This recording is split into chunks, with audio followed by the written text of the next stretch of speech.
Rosita. Sebelum memulai pembelajaran pada hari ini, mari kita berdoa terlebih dahulu. Berdoa dimulai. Berdoa selesai. Apakah semuanya sudah siap untuk belajar? Bu Rosita harap semuanya sudah siap untuk belajar. Ayo siapkan buku dan penanya untuk mencatat hal yang penting. Karena kita akan belajar materi kelas 5, tema 5 ekosistem, subtema 1 komponen ekosistem, pembelajaran 4. Tujuan pembelajaran pada hari ini yaitu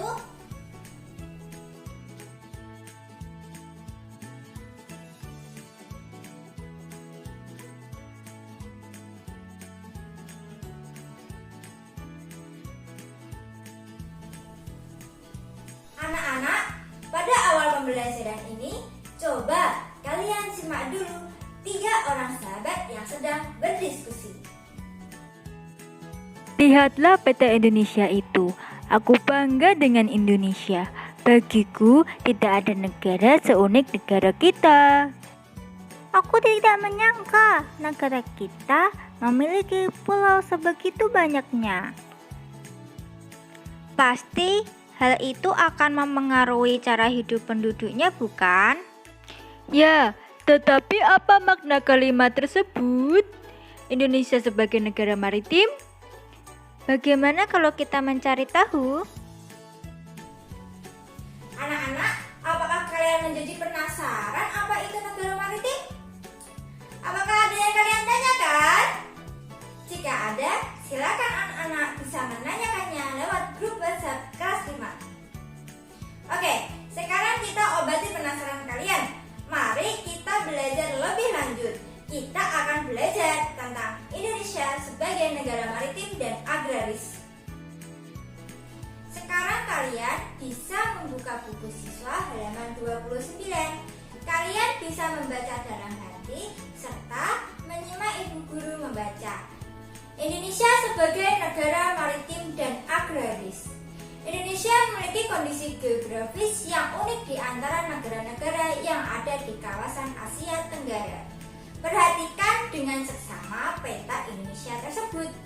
Bentuk negara yang terdiri atas pulau-pulau seperti Indonesia disebut negara kepulauan. Negara kepulauan merupakan salah satu ciri dari negara maritim. Negara maritim adalah negara yang memiliki luas laut lebih besar dibandingkan dengan luas daratan yang terdiri atas pulau-pulau.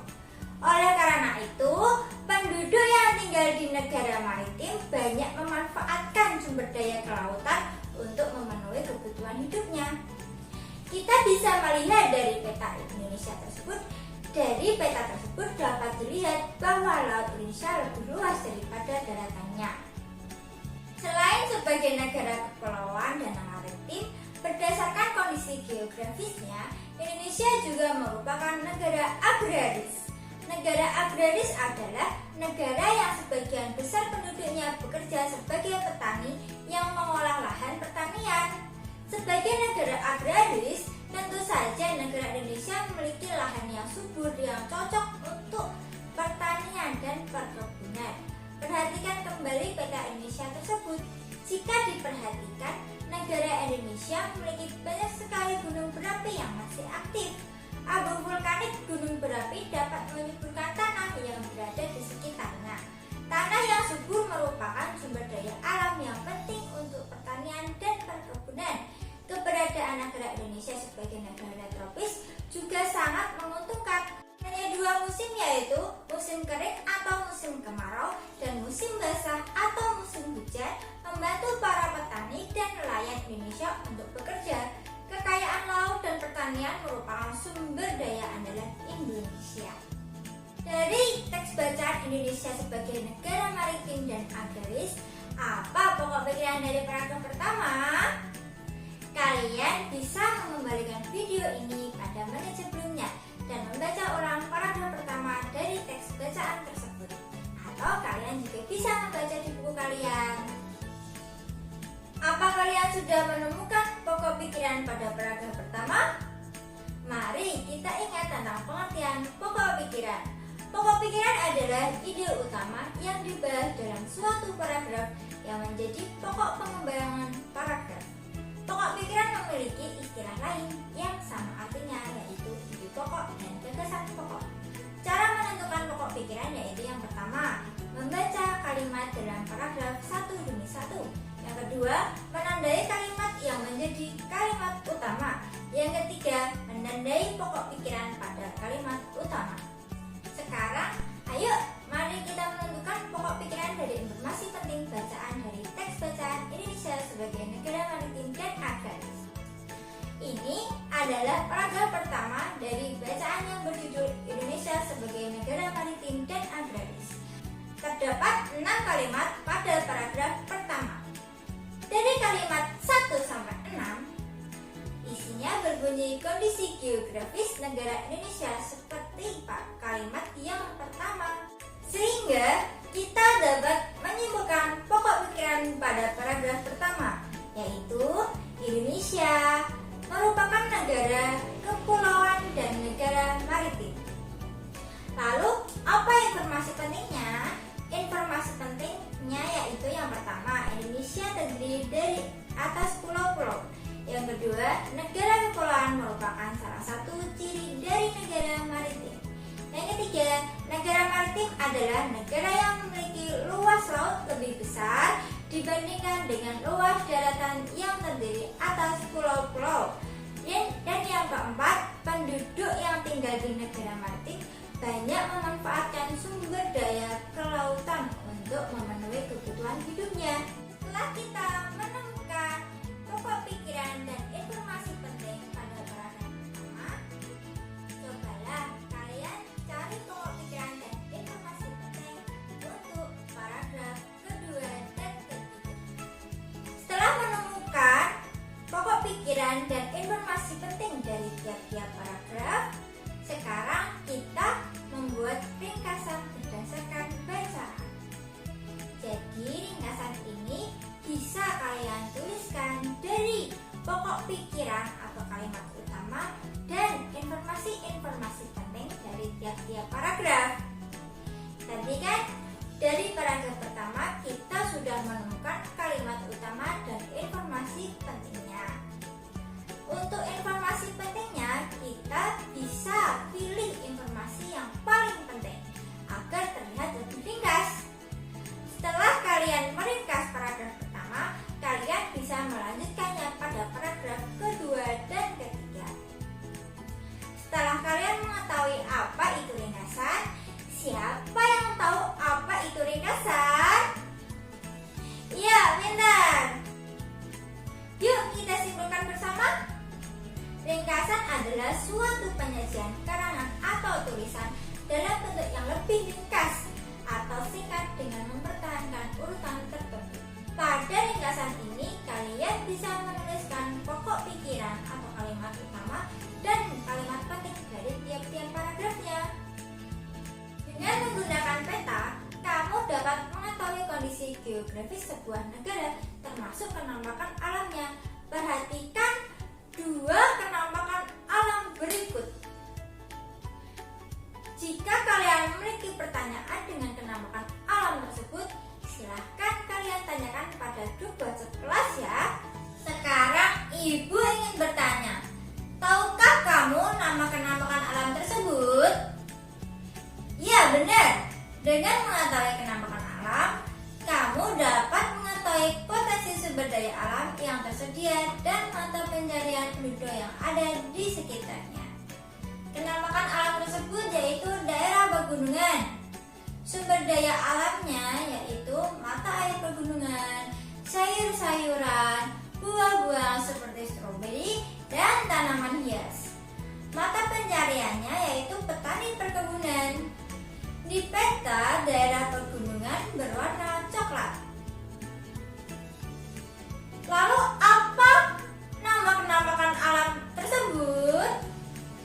Ya, nama penampakan alam tersebut yaitu pantai atau laut. Di peta, laut berwarna biru. Sumber daya alamnya yaitu perikanan. Mata pencarian penduduk sekitar adalah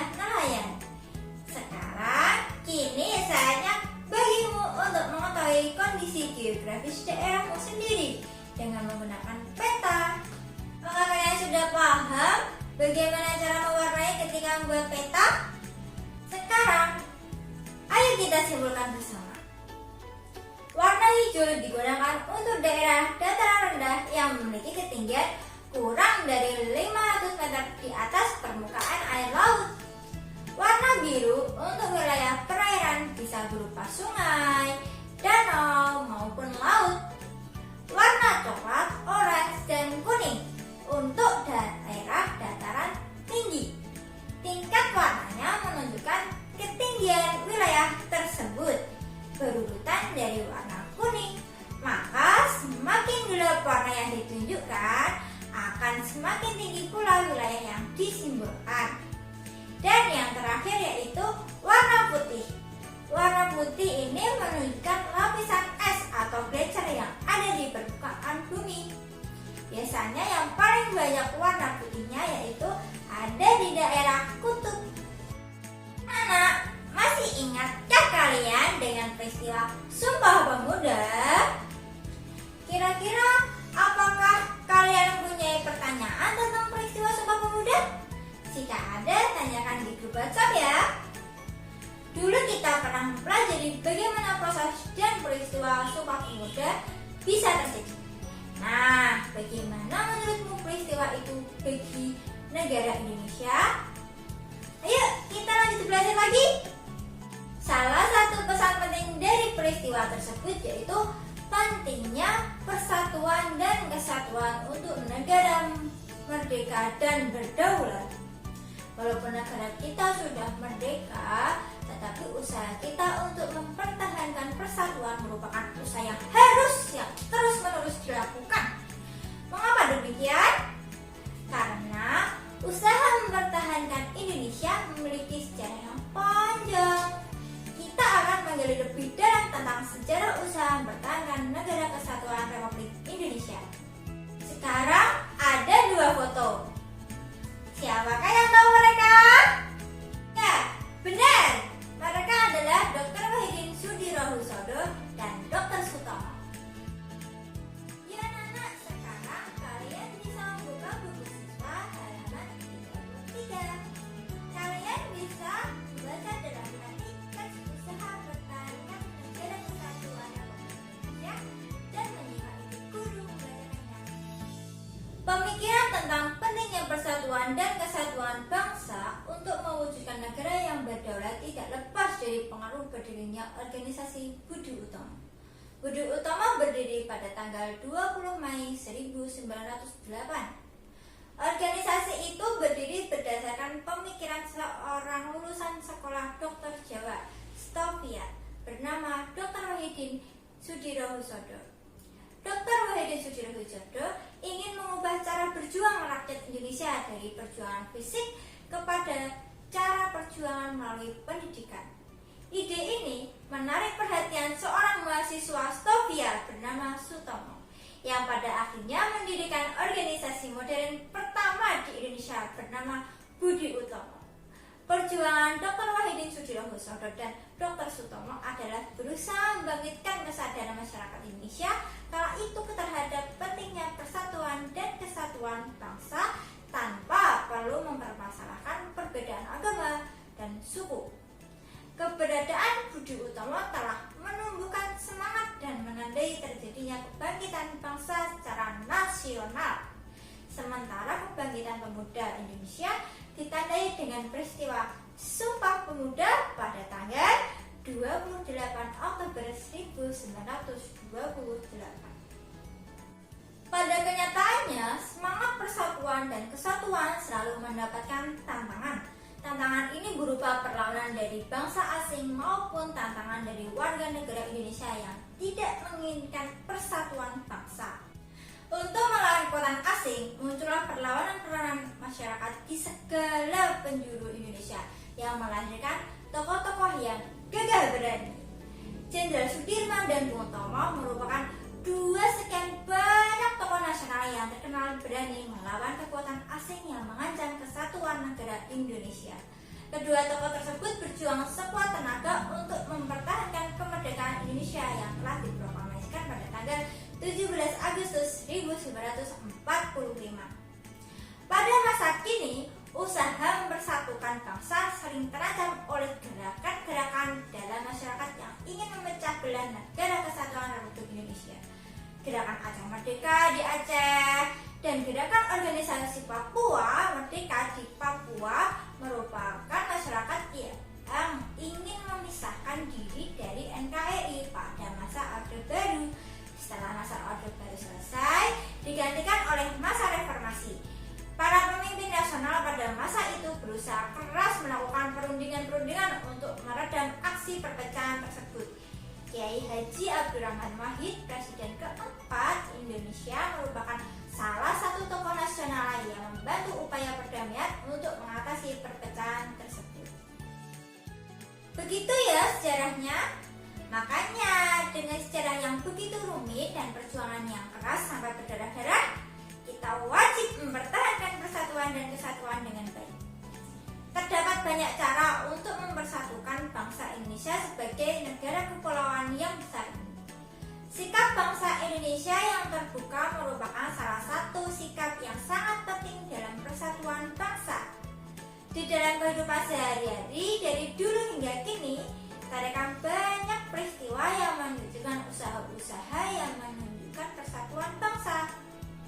Coba kalian membuat clipping yang menunjukkan usaha-usaha menjaga persatuan dan kesatuan bangsa yang dilakukan oleh pemerintah dan masyarakat. Kalian bisa mencari gambarnya pada surat kabar atau majalah. Contoh gambar yang menunjukkan usaha-usaha persatuan dan kesatuan bangsa yaitu ada bakti sosial, NKRI harga mati, kerja bakti yang dilakukan masyarakat. Kalian bisa mencari gambar lain yang menunjukkan usaha-usaha persatuan dan kesatuan bangsa. Kalian juga bisa mencari gambar pada masyarakat yang mengadakan pertunjukan kesenian. Bisa dari kesenian daerah asal atau kesenian dari daerah lain. Akhirnya kita sudah di penghujung pembelajaran. Kira-kira siapa yang tahu apa saja yang tadi kita pelajari? Ya, benar sekali. Pokok pikiran, informasi penting, dan ringkasan pada teks dan fiksi yang berjudul Indonesia sebagai negara maritim dan agraris. Lalu apa lagi? Karakteristik geografis Indonesia sebagai negara kepulauan maritim dan agraris, serta cara membuat dan pewarnaan pada peta. Lalu yang terakhir, ya, manfaat dan usaha-usaha dalam menjaga persatuan dan kesatuan bangsa. Sekian pembelajaran dari Bu Rosita pada pagi hari ini. Sampai jumpa lain waktu. Tetap semangat belajar meski di rumah saja. Tetap jaga kesehatan, selalu memakai masker jika keluar rumah, mencuci tangan dengan sabun dan air mengalir. Stay safe, keep healthy, stay positive, be happy. Semoga pembelajaran hari ini bermanfaat. Mohon maaf